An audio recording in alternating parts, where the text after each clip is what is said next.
মাকে হা কৈছে যেতিয়া তাইও হা ক'ব দে। তাই দেউতাকৰ আঙুলিৰ নিৰ্দেশত চলা ছোৱালী নহয় দেউতা। তাৰ এটা নিজৰ মন আছে, নিজৰ পচন্দ আছে। তই এবাৰ নিজে গৈ তাইৰ লগত কথা পাতি নাহ কিয়? আৰু তই যদি নোৱাৰ ক মই গৈ এবাৰ তাইৰ লগত কথা পাতি আহোঁ। নালাগে তুমি গৈয়ে ওলাব। তেনেহ'লে কোন গ'লে লাভ হ'ব তই সেইটো ক। তাৰ লগত গ'লে তই নন্দিনীৰ পচন্দ অপচন্দৰ কথা জানিব পাৰিবি সেইটো ক। আৰু তাকেই লগত লৈ যা সুধি আহ এই নন্দিনীয়ে তোৰ লগত বিয়াত বহিব নে নবহে। মই আৰু এনেকৈ মিঠাতে মন বেয়া কৰি থাকিবি। মই মন বেয়া কৰিলে মই সহ্য কৰিব নোৱাৰা হ'ম।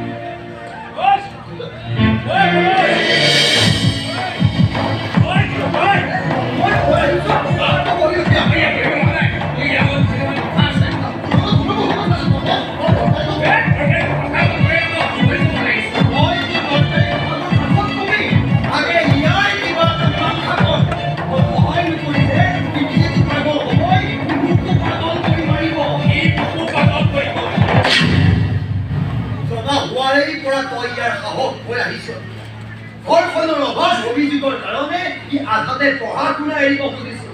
তই ইয়াক সাহস দি পঢ়াইছ শুনাইছ, তই ইয়াক ডাঙৰ মানুহ কৰিছ।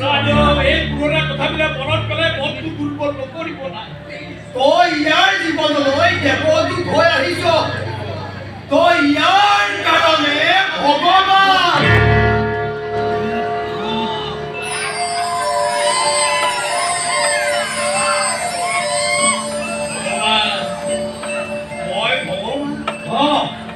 আৰু আজিও তই ভগৱান হৈ ইয়াৰ ওপৰত অলপ দয়া কৰ, কৰোণা কৰ।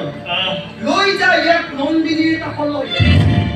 ইয়াৰ মনৰ কথাবোৰ তয়ে তাইক কৈ দেৱ তন্ময়। ভগৱান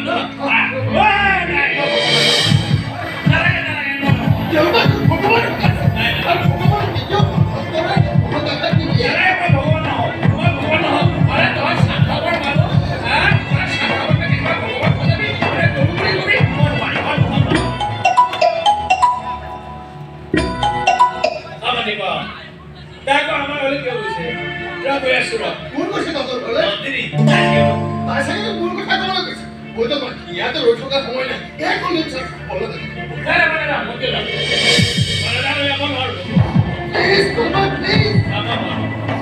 তোৰ ওচৰত প্ৰাৰ্থনা কৰিছোঁ।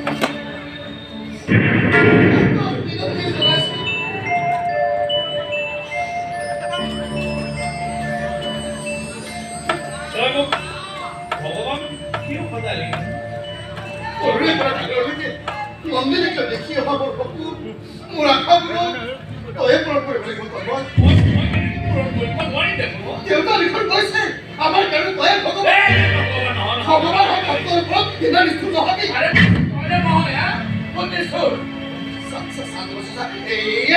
ইয়াৰ পাছত আৰু মোৰ কোনো আশাই পূৰণ কৰিব মই কোনো কামতে তোক জড়িত নকৰা। আজি কামলৈ ভূমি যেমন পাগলে তাই পাগলৰ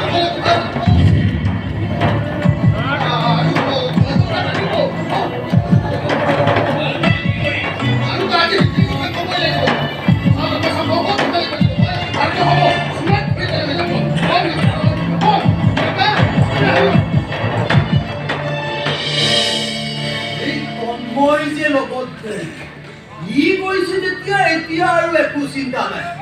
হে ভগৱান